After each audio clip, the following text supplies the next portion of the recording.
ça que SOS Racisme continue à se battre. C'est dans sa cité, la banlieue. Cette année, non, je ne présentais que 50 ans. J'en ai présenté plus d'ailleurs. Par exemple, moi, il y a une étape qui m'a marquée, c'était l'étape de Nantes.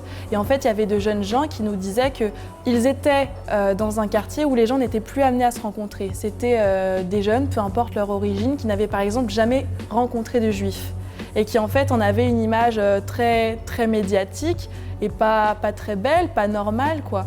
Et donc le fait qu'on initie de la rencontre et qu'on leur raconte un récit de vie qui est propre à nous, on a réussi à leur transmettre nos valeurs et rien que susciter l'interrogation dans la tête de ces personnes, c'était très important pour nous. On ne sait pas c'est quoi un juif. Pour nous, un juif, c'est ce qu'on voit à la télé.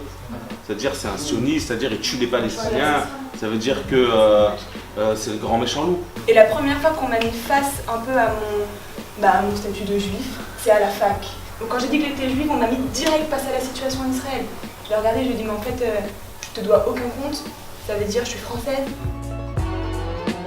C'était vraiment ce bouillonnement. Vous voyez, l'actualité qui bouillonne en nous, on a envie de faire quelque chose, on a envie de s'exprimer, mais on ne sait pas comment. La voie associative, quand on est jeune, même si tu n'as pas encore le droit de voter, c'est aussi un moyen de laisser son empreinte, de faire en sorte de changer les choses. Vivre ensemble, se respecter, se tolérer et représenter la France telle qu'elle est, c'est pas impossible. Entre le lycée et l'engagement, le fait de rater des cours, de rattraper, de se dire qu'à la fin de l'année on avait le bac, c'était une espèce d'effervescence et une fatigue, mais c'est une fatigue comme quand on sort de colonie de vacances, on sait que c'est une bonne fatigue et on est extrêmement content. Donc en fait le plus dur dans le militantisme, c'est de donner de soi, mais réellement, du plus profond de nos entrailles. Mais en fait, si l'on estime qu'on croit en des choses profondément et qu'on n'est pas assez entendu, ça devient facile, quoi. En fait, quand on est dans une association, on arrive dans un cadre de bienveillance exceptionnel.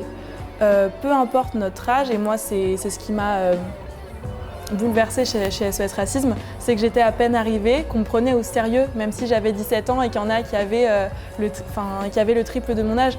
On a su me donner une place, on a su m'écouter, on a su me dire quand c'était très bien et quand je faisais des erreurs, en fait. Et du coup, cette satisfaction, on la trouve quand les gens nous accompagnent et quand nous, ensuite, en retour, on arrive à être bienveillants avec d'autres personnes, d'autres jeunes qui arrivent et quand on arrive à absorber et ensuite à se rendre transmetteur de cette bienveillance.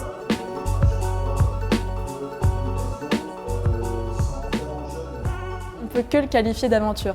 Et je dirais aventure parce que je me représente l'aventure d'une façon particulière, c'est comme un chemin.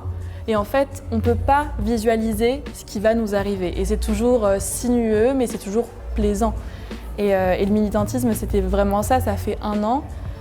Et je me fais, waouh, j'ai rencontré des personnes exceptionnelles. J'ai vécu des choses exceptionnelles. J'ai réussi à faire quelque chose qui me plaît, à transmettre, à dire et à me faire écouter, à me faire entendre, pardon. Et je me dis, en fait, ça tenait à quoi un clic sur Internet ?